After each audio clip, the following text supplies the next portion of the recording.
We meet in the space between parts. It is a space of inertia, where we suspend all limiting ideas of human potential in an authentic effort to move from darkness to light by discovering the true nature of reality.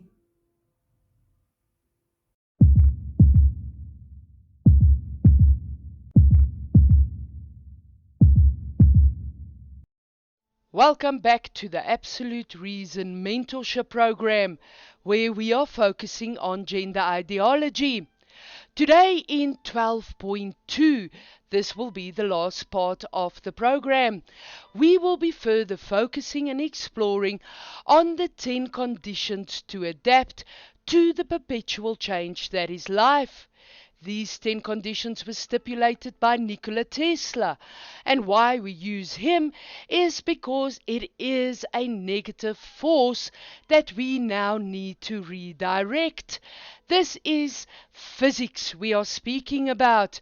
It may be a wee bit different to the type of physics we are taught in school, but it is nonetheless physics of a spiritual nature, and this is why I have come to call it sacred physics. Now, Nikola Tesla was a master at mystery teachings. Few of you may know that he went up into the mountains with the Tibetans and he gained a huge amount of knowledge around sacred physics. And this is why I enjoy Nikola Tesla, because as an individual who relates far more to the world of energy than I do to the world of matter, this is within the scale of man, I get incredibly excited when I see what I have come to call a white coat. This is an individual who has gone through the education system with a focus on science, biology, or any type of doctorate degree. It is these people that I struggle to connect with, and that's purely because in my scale of man, I pull a little bit harder on the energetic level. But this does not mean that I do not explore and desire to understand the individual who lives far more in the world of matter, more and to a deeper degree. So I pursue these people, and the way I pursue people who know more of a subject than what I do is I look for an individual who at least knows a little bit of something of what I know. And this is what Nikola Tesla is. He is an individual who has found what is called the Christ effect. The Christ effect in an individual comes about when you look at the scale of man, and this individual has been able to harmonize both the world of energy and the world of matter. This is not an exclusion of one or the other, but rather an understanding of harmonics between the two. That individual who can understand the harmonics in the scale of man is what we call an individual who has the Christ effect. And then, just on a bit of a side note, I think I've just made my mother the happiest person on the planet. You can imagine with a child such as myself how difficult her life must have been to just try and understand who it is that I am. growing up a complete and total tomboy. You wouldn't find me in a dress, and if you do put me in a dress, bet your bottom it's gonna be dirty in a couple of minutes. 'Cause, well, that's just who I am, and I also know then I get to put on my shorts. So that was me as a child. Coming into teenage years, I was so blessed. I was raised in a good Afrikaans Christian family, which means my foundation, my baseline, is completely Christian base. My mother had a difficult time because when I hit around the age of 16, I began to question things. And for those of you out there who have tried to place proper questions within a religious structure who is or that is rigid, well, it's the quickest way you get kicked out. And that's basically what happened. My questions became so offensive to the religious leaders within my church structure that they began to perceive me as some sort of devil, and they booted me. I was perfectly happy to be booted. To be honest, I had already 1 foot out. But this was incredibly difficult for my mother. It was difficult for her because, number one, I never really spoke to her about it. I didn't feel like my mother could understand these questions that arose from deep within me. And if my church leaders couldn't understand it, then pretty certain my mother would have found it quite difficult. This is why I kept my own spiritual explorations to myself. Nonetheless, it was still very difficult for my mother because she could see I was no longer going to church. She could see my rebellious nature reaching out to all sorts of funny and funky things in search for what it is that will match what it is I felt inside. And that very aspect and approach is a very helpful way of how you can begin to follow your intuition. Your intuition will spark an impulse into a specific direction. That impulse, by the way, comes from all those lives you lived before. It is a coming together of that experience. That experience then dies in spirit and it pops. It manifests within your heart as an impulse. This impulse then stirs the will of the individual, and that is what we have learned in the former parts, that when it comes to an individual, you have a threefold nature: your will, your knowledge, and your action. But it is your will, your free will, that is the only fixed point within your perspective of reality.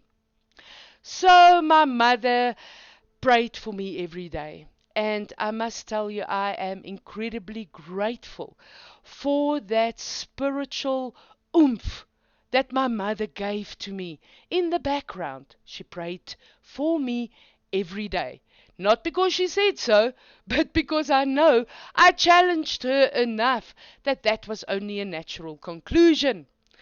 My mother doesn't know the dark humor of sacred physics. And I say dark humor in brackets because it is something I have observed and I can't really name it anything else but a dark sense of humor. Because as much as I stepped away from Christianity, and believe you me, I went far, far, far away from Christianity.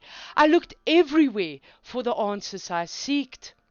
It was, however, only recently when I discovered Helena Blavatsky's teachings and then subsequently Rudolf Steiner's teachings that this dark sense of humor arose, and I realized my entire path, my life journey has made a vortex circle, and I found myself right back with Christianity. But this time I had a far deeper connection with Christianity.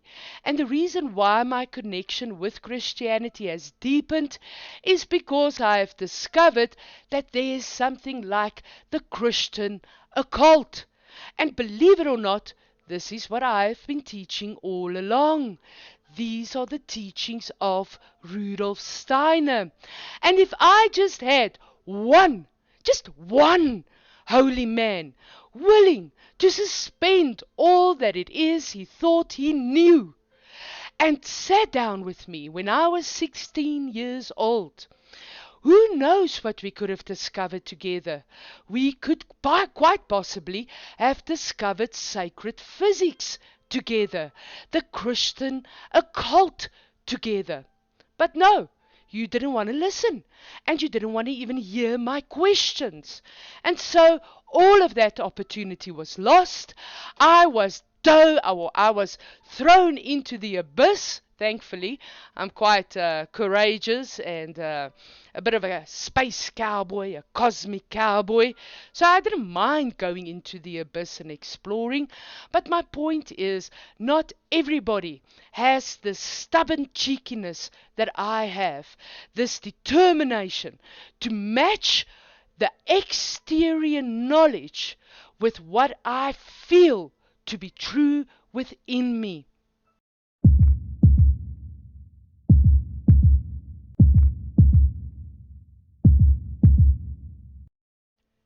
Inward and onward we go. So let's go look at how the 10 conditions to adapt will assist us with the activists, those individuals who are affected by gender ideology but who express it in a very violent and aggressive way. Let's go and look how Nikola will help us. As a reminder, let's start up with his quote, open quote. A negative force cannot be turned into a positive direction without passing through the intermediate phases. It is the problem of making a wheel rotating one way turn in the opposite direction without slowing it down, stopping it, and speeding it up again the other way. Close quotes. So what Nikola is saying here is that there is an easier way of redirecting the negative force of the activists, an easier way than stopping it and trying to aggressively force and control their redirection. There's an easier way of doing it.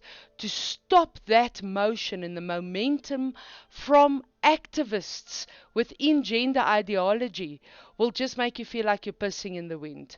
It may give you a wee bit of relief, but it's all going to be a splashback at the end of the day, and it's going to hurt and it's going to be icky. I hope you have noticed within this quote from Nikola Tesla that before we can use it effectively as guidance, that we first need to establish a couple of baseline fixed relativities before we can further pursue the 10 conditions to adapt. So let's look closer at Nikola's words. He says a negative force cannot be turned into a positive direction. So we're looking for redirection. But you cannot find this redirection without passing through the intermediate phases. Now, it's those intermediate phases that we need to highlight and keep close as we go further along Nikola's quotation.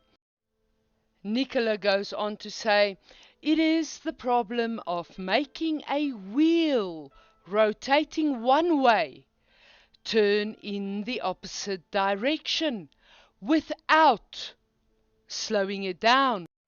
So how does one then change direction without stopping and then redirecting and then starting up with the motor force again. Well, ask any sports person. You just go with the flow and you turn into it while you are still within your gained momentum.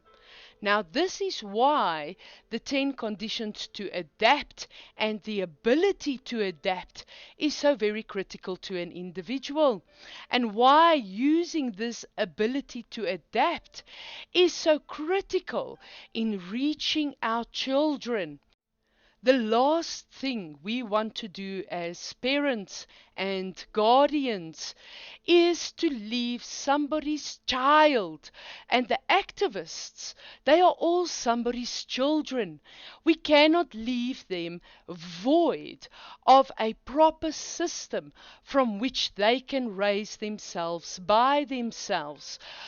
A system that will support their sense of reason and guard them against the dangers of being led down the road of propaganda that can so quickly and so aggressively pervert truth into a negative force that expresses in violent ways. If we as parents and guardians reach out to our children through the 10 conditions to adapt, we will reach our children. And in reaching them, we will teach them the 10 conditions to adapt. In teaching them the 10 conditions to adapt through our own personal examples, we can meet them at the sacred thread that brings us all together. It unites us, and that sacred thread is the flow of sacred physics. It is spiritual science. It is Sanatana Dharma.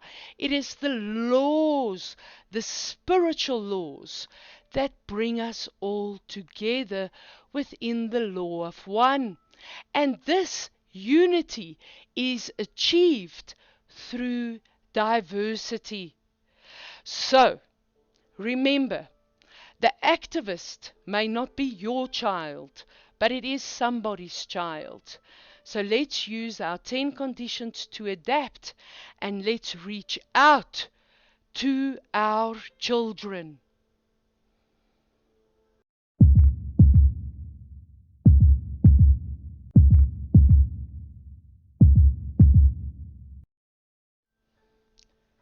So let's hit it. Duty, force, guidance, maintenance, memory, visualization, knowledge, creativity, purpose, and playfulness. When Nikola Tesla points to duty, he describes it as a high awareness of your mission and the work that must be done. And this is exactly where we all need to unite as parents and guardians. And I think it is quite simple and easy to say that we all want to redirect the negative force of gender ideology. We want to help our children, and we want them to stop cutting body parts off. And we want to do something about the institutions that allow and support and encourage that type of behavior. I think we can all agree on that. And that is our duty. It is basically summarized as the duty of a guardian and a parent. It is critical to know and understand our duty. It is ultimately what stabilizes our will. We get all sorts of impulses every day, all day, up and down, links and rechts, op and af, in and out. You know, impulses for what our will wants to reach for, it fluctuates the whole time. But how do we make sure that the impulses we choose to act on are aligned with our ultimate good will, in coordination and cooperation with the development of mankind? on we go to the second condition, which is force. And Tesla points to how critical it is that we fix our will. It is ultimately that gives us force and momentum. Nikola states, all that I might, I finish. That is a self-determining will. But we, as the guardians of our children, we need to unite in the sacred space between our diverse religions, opinions, cultures, and backgrounds. And it's only there that we can then begin to discuss what guidance, which is the third condition, what guidance we will take and accept to then reveal the next couple of steps ahead. When I say the next couple of steps ahead, I mean step 3. This is when we look at guidance. Guidance becomes faulty when we begin to go too far ahead into the future. So I accept guidance for 1, 2, 3 step ahead of the curve. It helps me see what is coming, but I don't exhaust myself with worrying about things that may or may not come because it's too far in the future and those potentials have not yet been observed and properly realized. That's why you don't do a 5-year plan. I don't like 5-year plans. I think it's stupid. You do a 3-step program. Aha! Now that makes more sense to me. So when we grab onto the guidance, this is now after the guardians got together, we decided we will unite our will behind that duty. Our will must be guided by something. I am proposing sacred physics and then spiritual science to be that guiding light for us guardians. It is a science, a sacred science that helps you understand the scale of man. It helps you teach it to your child, and ultimately it guides us to just see what comes ahead of the curve, but still be and stay within the moment. All right, then once we have decided as a unit that we are guided by spiritual science, then we need to go look at our structure because we need maintenance. All of these perverted negative forces are born from truth. And then they get perverted. And the reason why they get perverted is because the guidance was inadequate and the maintenance was inadequate. If you do not cover those two bases within your philosophical approach of life, well, then at the end of the day, you will quite easily fall in the trap of quarter and half truths and bada bing, bada bang. 10 years or 10 decades or whatever from here, we find ourselves in a similar pickle of where we look around ourselves and we wonder what the hell happened and how did we get here. It is about maintenance and guidance that keeps us in our channel aligned with our duty as guardians of our children.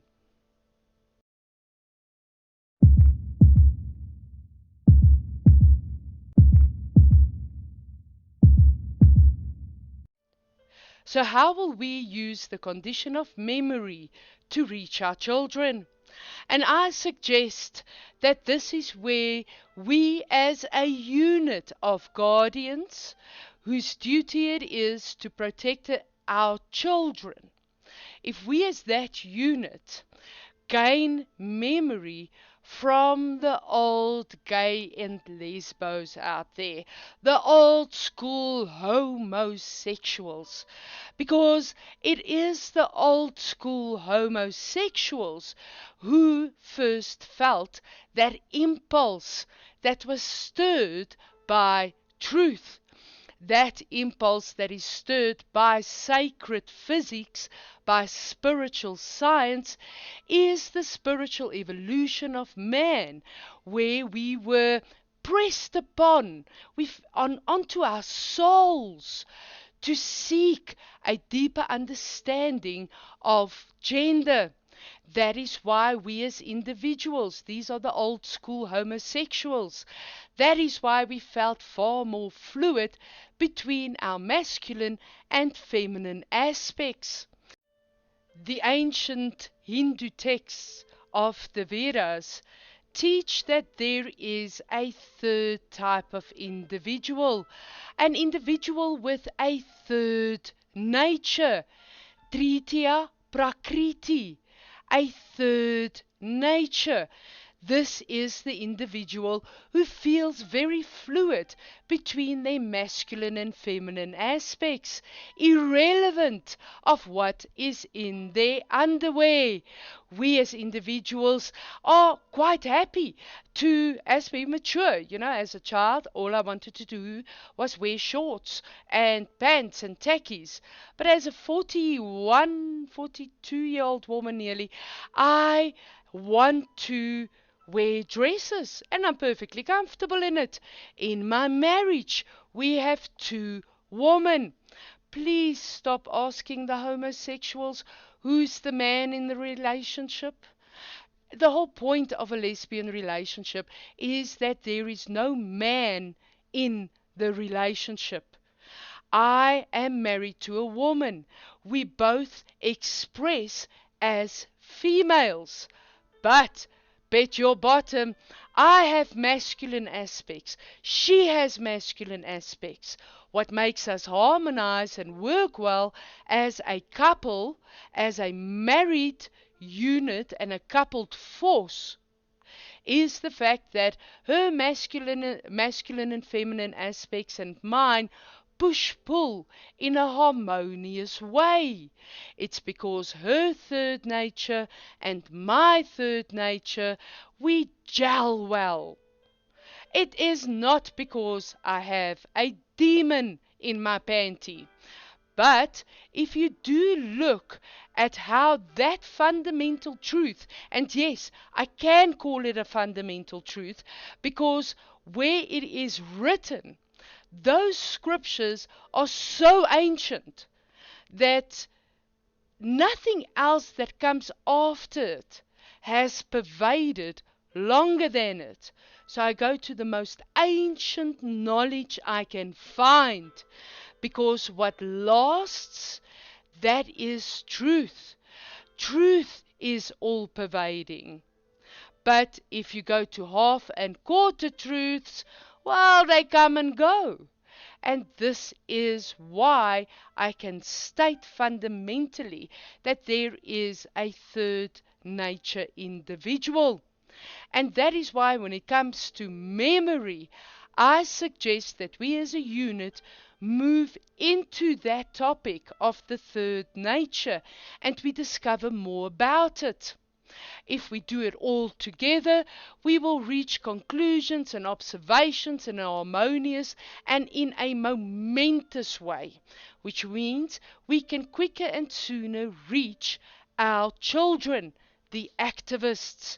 They are our children. And it is through the memory of the original impulse, the original homosexuals, conversations with them will help reveal the next couple of steps ahead in us reaching our children who are the activists.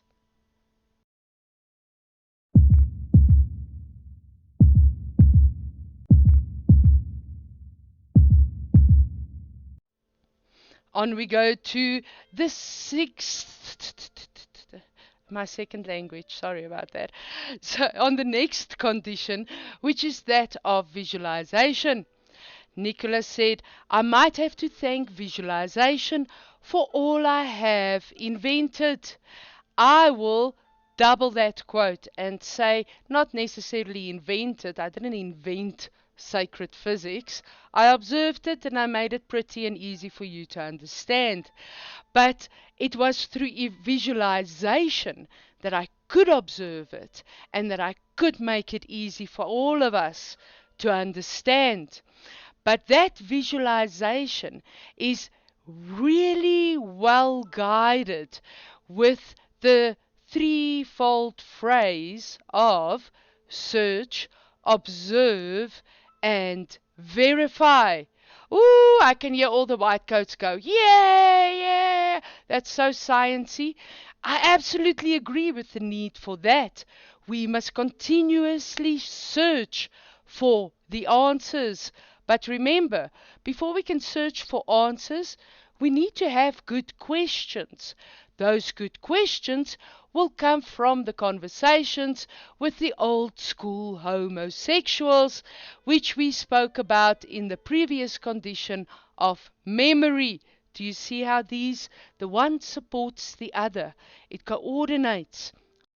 All right, so we're going to visualize. We are going to use the threefold methodology of search, observe, and verify to make sure that we stay well guided within our channel. We search through asking good questions. We observe by listening, and we verify through the intersecting points of the knowledge gained from the polar points of the scale of man.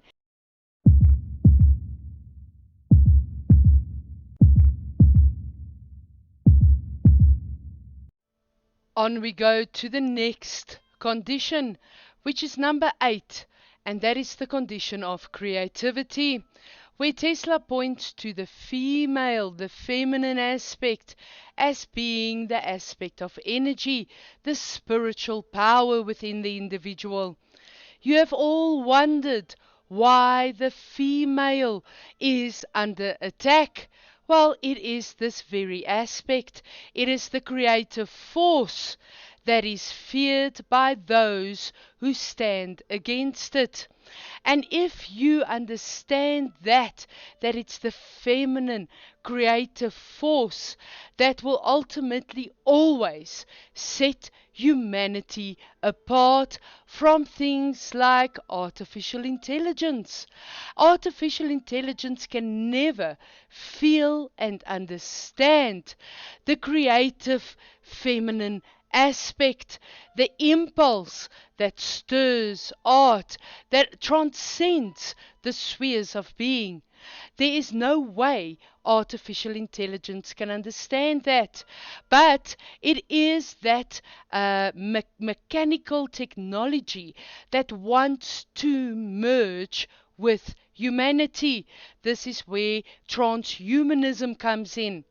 And the only way that is achieved is if they manage to convince humanity that our bodies are weak and that it is something that should be abused day in and day out.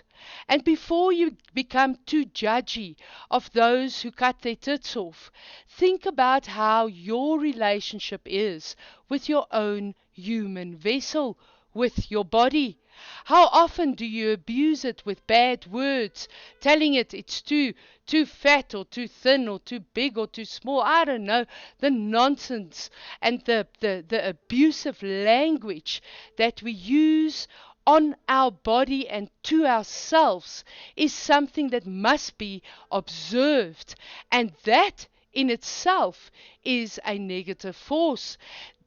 All of creation is supported by relativities, which means the only way a child can go and cut her tits off and be that abusive to her own human vessel is if she had a supporting relativity.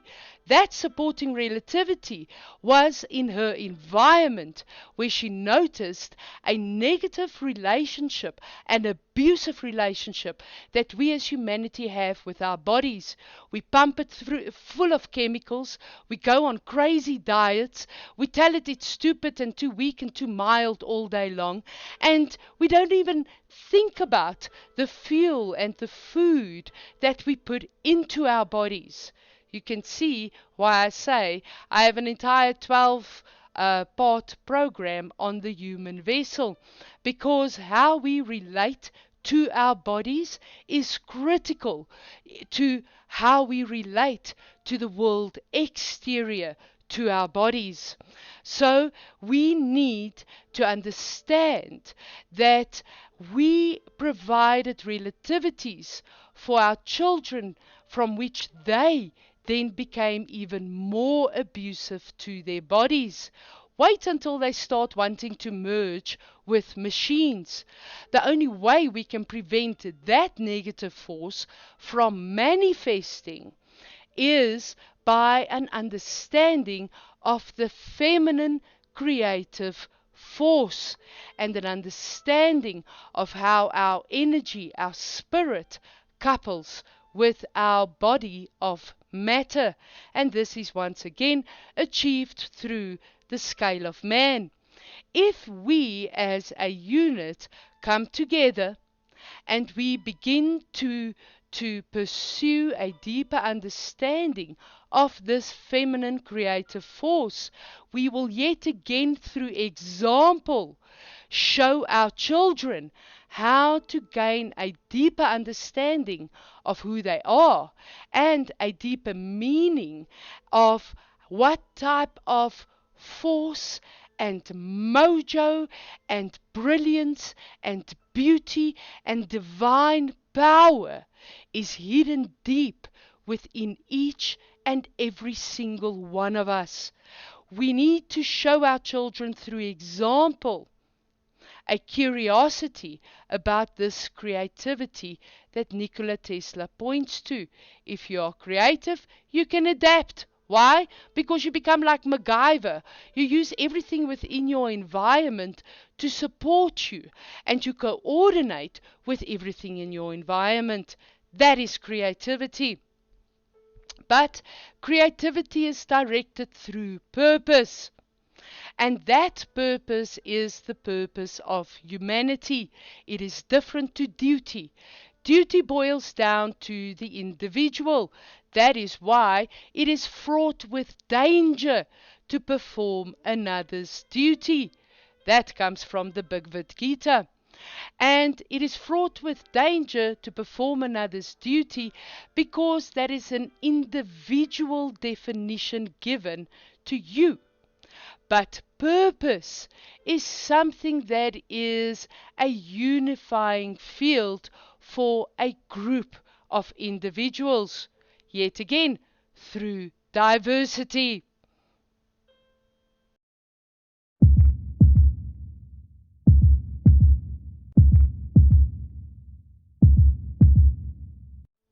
Last but not least, it is the condition of playfulness that Nikola Tesla points to. In fact, he emphasizes it by stating that he hopes he will always be known as an individual who played all his life. This is how critical he found the condition of play in the ability to adapt and to create. So it is also through playfulness that we will be able to reach the most extreme activists, the most extreme child of ours, because playfulness not only teaches us about ourselves, but it kind of has this ability of disarming a person. When you laugh, your muscles go numb. You are unable to move. I remember my sister tickling me so much once. I literally, my second language again, I can't really say that word, but I literally peed myself. Why? Because laughter disarms an individual. It's got a serious type of mojo to it. And playfulness leads to laughter. So we as a unit would find it wise to pursue playful means of reaching certain individuals.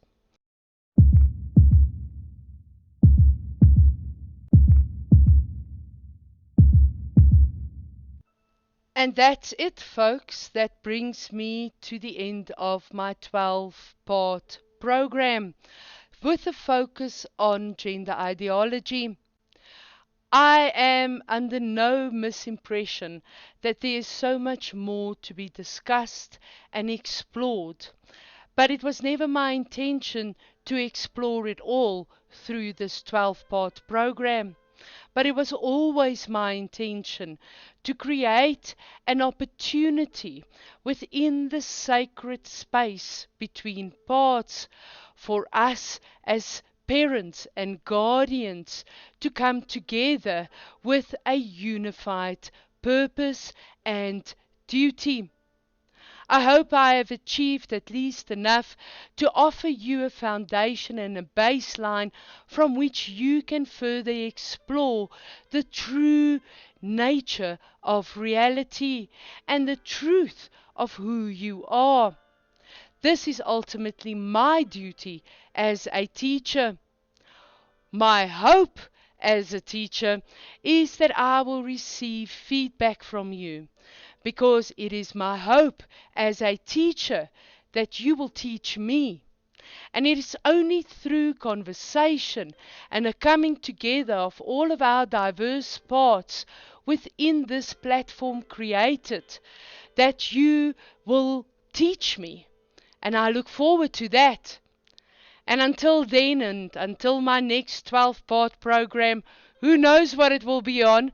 Maybe you can give me a little bit of guidance, inspiration even. Give me feedback, give me comments. But most importantly, follow the impulse. Follow that impulse inward. I am Joan, your freaky philosopher, and you are, and you will forever be, my absolute reason.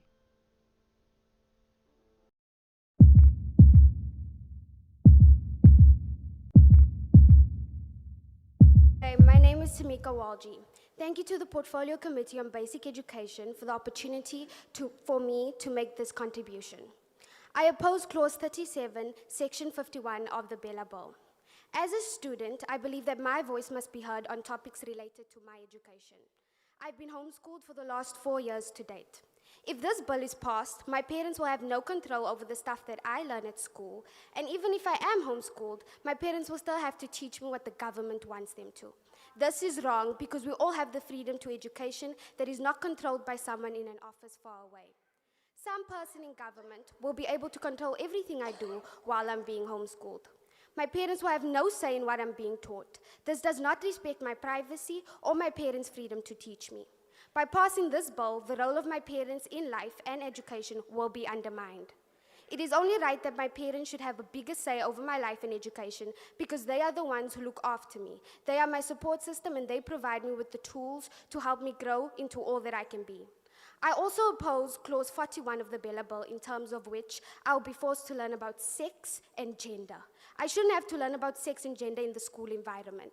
Moral issues are family value issues. And if I don't learn about sex, my teachers and parents could go to jail. As a minor, I would be allowed to have medical treatment, including procedures that can change me from a girl to a boy or a boy to a girl. This is not right.